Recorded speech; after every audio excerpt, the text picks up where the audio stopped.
There is an age-old proverb that says you never truly understand a person until you've walked a mile in their shoes. But what if they had no shoes to speak of?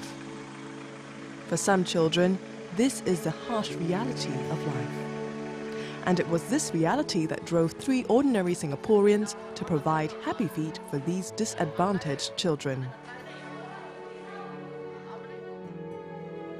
In 2007, 2 close friends, Deborah Chu and Grace Chia, went on a vacation to Siem Reap, Cambodia. As a way to make their vacation more meaningful, they packed school supplies and slippers to give out to the local children in the nearby schools there. The first schools that we visited, we actually got a shock. Okay, there was this blackboard over there that was like half torn, and the condition of the blackboard is such that the surface is so smooth that the chalk cannot be written on it. The 20 pairs of shoes they brought along were hardly enough. Almost the whole class of 50 students was barefooted. Grace and Deborah could only ration the slippers to those students who found their fit. Well, I felt heartbroken. I wanted to just take off the footwear from my feet and give it to the child that, whose feet could not fit into the slippers that we were giving out. And I felt that I could do a lot more. And that was how Project Happy Feet was born. A year later, Deborah returned with her business partner Terence Kwek, colleagues, friends, and many more pairs of slippers in tow. This time round, the trip did more than touch a heart or two. It led to the formation of Project Happy Feet.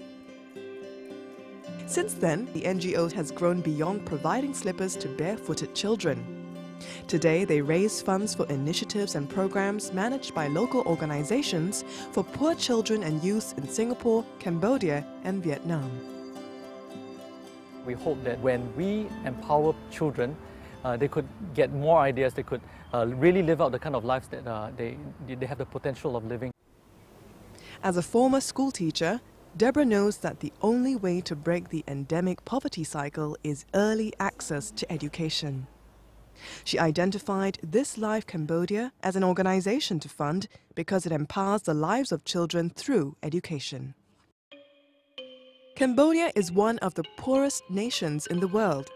About 40% of the population of 14.7 million survive on less than $1.25 a day. Rural areas are worse off. Even though education at primary schools is free, not every child gets to attend school. Parents are so poor, they needed their kids to stay at the farms, and because of that, they don't get a chance to go to school.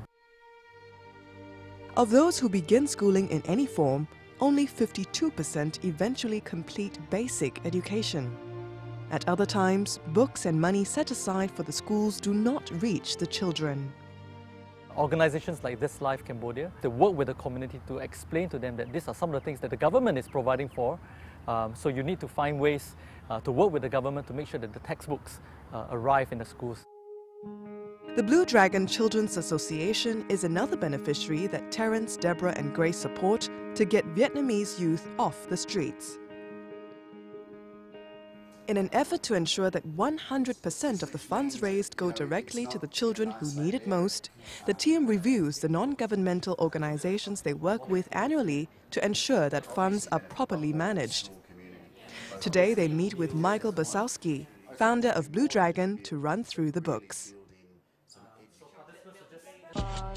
Nobody knows for sure how many street children there are in Vietnam. The Vietnam Ministry of Labour, Invalids and Social Affairs puts the estimate at a modest 23,000. Most street children find their way to Hanoi or Ho Chi Minh City trying to escape the poverty they face in the countryside, only to find out that things are worse out here. Some kids sell heroin, some shine shoes, while the less fortunate are tricked and sold into prostitution. Increasingly, there's a huge gap between rich and poor. And in fact, the poor seem to be getting poorer and there are more poor people. So although things are going well on a macro scale in Vietnam, a lot of people are falling through the gaps. Today, Grace, Deborah and Terence are sampling dishes at a local tapas bar in preparation for their next fundraising event. The event will contribute towards funding another program close to their hearts. Under their sponsorship, 4 Hanoi street youths get to undergo a hospitality training program named KOTO. In 2010, instead of going on a vacation, Deborah and Terence used their annual leave to visit the 4 trainees. One of the students they've helped is Che.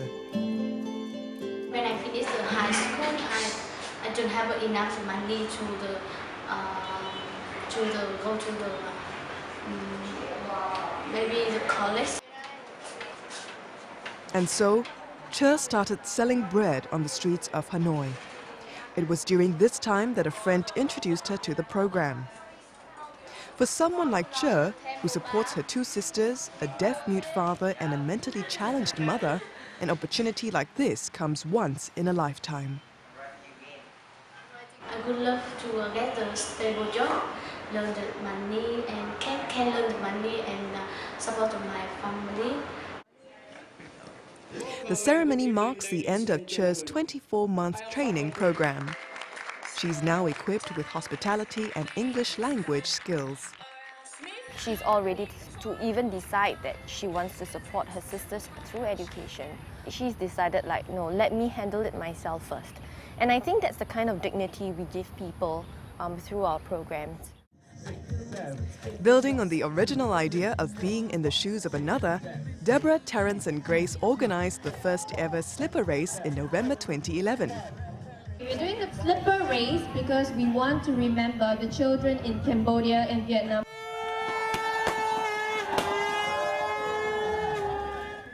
More than 1,800 participants took part in the walk and close to $70,000 were raised. The footwear and the distance were not merely incidental. Today, they're collecting 100 pairs of slippers for the team to take with them on their next trip to Cambodia. The trio knows that no real success can be achieved without the help of sponsors and volunteers.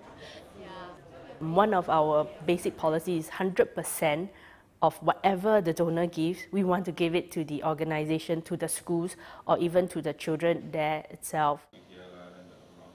It's been only 20 days since the Project Happy Feet race in Singapore, but co-founder Deborah Chew is already working with a designer from her firm to create a logo for next year's slipper race in Hanoi. Deborah, Terence and Grace know that the journey to eradicate poverty is a long one, but with the support of their partners and friends, they are hopeful.